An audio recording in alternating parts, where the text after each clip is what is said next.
இரண்டாம் வாசகம். பிற இனத்தாரும் கிறிஸ்து இயேசுவின் மூலம் உடன் உரிமையாளர் என இப்போது வெளியாக்கப்பட்டுள்ளது. திருத்தூதர் பவுல் எபேசியருக்கு எழுதிய திருமுகத்திலிருந்து வாசகம். அதிகாரம் 3, இறைத்திரு வார்த்தைகள் 2 முதல் 3 மற்றும் 5 முதல் 6 முடிய. சகோதர கடவுளின் அருளால் எனக்கு அளிக்கப்பட்ட பொறுப்பை பற்றி கேள்விப்பட்டிருப்பீர்கள் என எண்ணுகிறேன். அந்த மறைபொருள் எனக்கு இறைவாய்ப்பாட்டின் வழியாக தெரியப்படுத்தப்பட்டது. அந்த மறைபொருள் மற்ற தலைமுறைகளில் வாழ்ந்த மக்களுக்கு தெரிவிக்கப்படவில்லை. ஆனால் இப்போது தூய ஆவி வழியாக தூய திருத்தூதருக்கும் இறைவாக்கினருக்கும் வெளிப்படுத்தப்பட்டுள்ளது. நற்செய்தியின் வழியாக பிற இனத்தாரும் கிறிஸ்து இயேசுவின் மூலம் உடன் உரிமையாளரும் ஒரே உடலின் உறுப்பினரும் வாக்குறுதியின் உடன் பங்காளிகளும் ஆகியிருக்கிறார்கள் என்பதே மறைபொருள். இது ஆண்டவர் வழங்கும் அருள்வாக்கு. நற்செய்திக்கு முன் வாழ்த்துரை.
ஆண்டவர் உங்களோடு இருப்பாராக.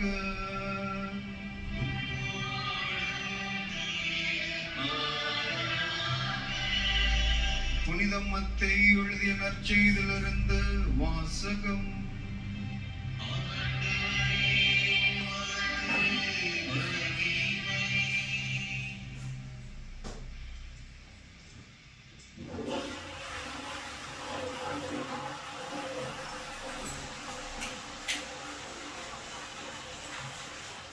மத்தேயு எழுதிய நற்செய்தி அதிகாரம் 2 இறை வார்த்தைகள் 1 முதல் 12 முடிய. ஏரோது அரசன் காலத்தில் யூதேயாவில் உள்ள பெத்லகேமில் இயேசு பிறந்தார். அப்போது கிழக்கிலிருந்து ஞானிகள் எருசலேமுக்கு வந்து, யூதர்களின் அரசராக பிறந்திருக்கிறவர் எங்கே? அவரது விண்மீன் எழக் கண்டோம், அவரை வணங்க வந்திருக்கின்றோம் என்றார்கள். இதை கேட்டதும் ஏரோது அரசன் கலங்கினான். அவனோடு எருசலேம் முழுவதும் கலங்கிற்று. அவன் எல்லா தலைமை குருக்களையும் மக்களிடையே இருந்த மறைநூல் அறிஞர்களையும் ஒன்று கூட்டி மெசியா எங்கே பிறப்பார் என்று அவர்களிடம் விசாரித்தான். அவர்கள் அவனிடம், யூதேயாவில் உள்ள பெத்லகேம் அவர் பிறக்க வேண்டும். ஏனெனில் யூதா நாட்டு பெத்லகேமே யூதாவின் ஆட்சி மையங்களில் நீ சிறியதே இல்லை. ஏனெனில் என் மக்களாகிய இஸ்ரேலை 1000 ஆள்பவர் ஒருவர் உன்னிலிருந்தே தோன்றுவார். என்று இறைவாக்கினர் எழுதியுள்ளார் என்றார்கள். பின்பு ஏரோது யாருக்கும் தெரியாமல் ஞானிகளை அழைத்து கொண்டு போய் விண்மீன் தோன்றிய காலத்தை பற்றி விசாரித்து உறுதி செய்து கொண்டான். மேலும் அவர்களிடம், நீங்கள் சென்று குழந்தையை குறித்து திட்டவட்டமாய் கேட்டு எனக்கு அறிவியுங்கள். அப்பொழுது நானும் சென்று அக்குழந்தையை வணங்குவேன் என்று கூறி அவர்களை பெத்லகேமுக்கு அனுப்பி வைத்தான். அரசன் சொன்னதை கேட்டு அவர்கள் புறப்பட்டு போனார்கள். இதோ முன்பு எழுந்த விண்மீன் தோன்றி குழந்தை இருந்த இடத்திற்கு மேல் வந்து நிற்கும் வரை அவர்களுக்கு முன்னே சென்று கொண்டிருந்தது. அங்கே நின்ற விண்மீனை கண்டதும் அவர்கள் மட்டில்லா பெரும் மகிழ்ச்சி அடைந்தார்கள். வீட்டிற்குள் அவர்கள் போய் குழந்தையை அதன் தாய் மரியா வைத்திருப்பதை கண்டார்கள். நெடுஞ்சாண்கிடையாய் விழுந்து குழந்தையை வணங்கினார்கள். தங்கள் பேழைகளை திறந்து பொன்னும் சாம்பிராணியும் வெள்ளை போலமும் காணிக்கையாய் கொடுத்தார்கள். ஏரோதிடம் திரும்பி போக வேண்டாம் என கனவில் அவர்கள் எச்சரிக்கப்பட்டதால் வேறு வழியாய் தங்கள் நாடு திரும்பினார்கள். இது வாழ்வு தரும் கிறிஸ்துவின் நற்செய்தி.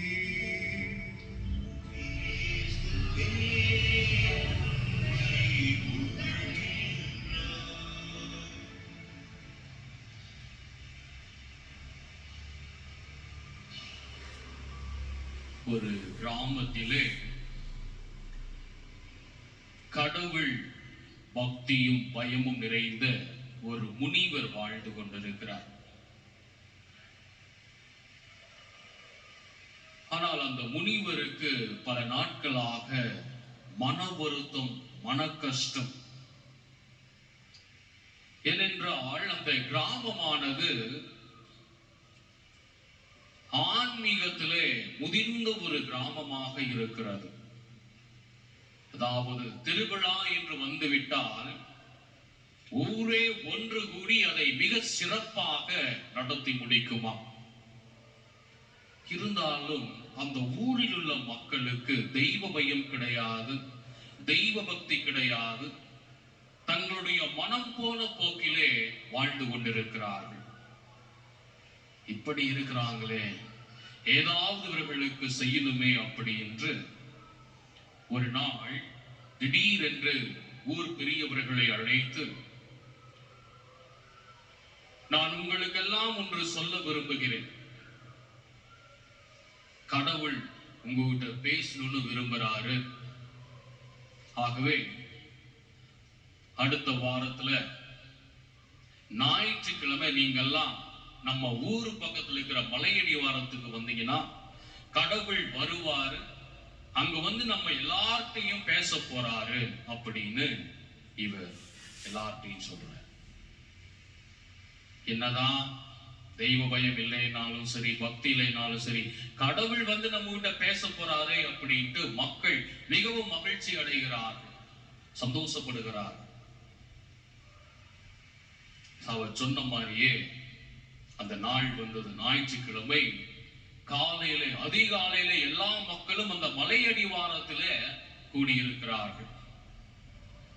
அப்பொழுது அந்த முனிவர் கடவுளை பார்த்து கூப்பிடுகிறார். கடவுளே வாரும், உங்களுடைய மக்கள் எல்லாம் வந்திருக்கிறாங்க, பாரும், தயவு செய்து வாரும் அப்படின்னு சொல்லி கூப்பிடுகிறார். எல்லாரும் பயபக்தியோடு அந்த மலையுடைய உச்சியே பார்த்துட்டு இருக்கிறாங்க. ஒரு கட்டத்திலே முனிவர், கடவுள் வந்துட்டார், கடவுள் வந்துட்டார், கடவுள் வந்துட்டார், கும்பிடுங்க அப்படின்னு சொல்றேன். எல்லாருக்கும் ஒரே, யாருமே என்னடா இவரு மட்டும் கடவுளுங்கிறாரே அப்படின்ட்டு பக்கத்துல பார்த்தா யாருக்குமே தெரியல. என்ன யாருக்குமே கடவுள் தெரியலையா?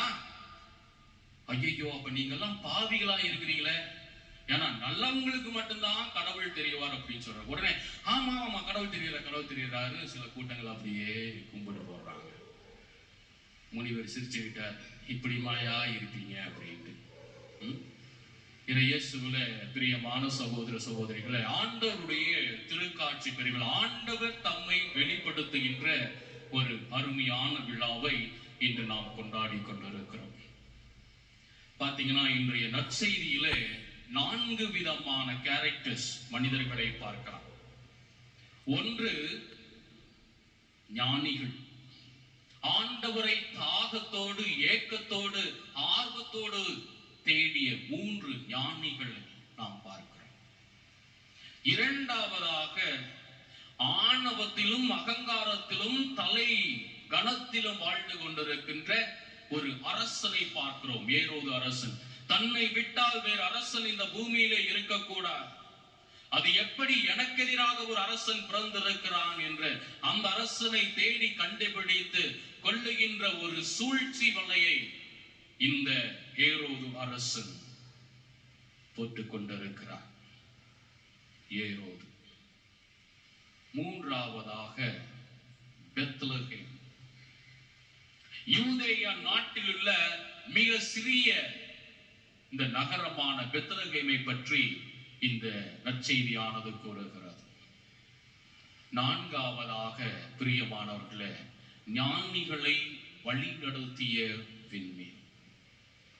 அந்த விண்மீனுக்கு யார் நல்லவர்கள் யார் தீயவர்கள் என்பதை தெரிந்து நல்லவர்களை மட்டுமே ஆண்டவரிடத்திலே வழிநடத்தி செல்கின்ற ஒரு அருமையான ஒரு பகுதியை பங்கை அந்த விண்மீன் இன்றைய நற்செய்திகளை பெற்றுக் கொள்கிறது.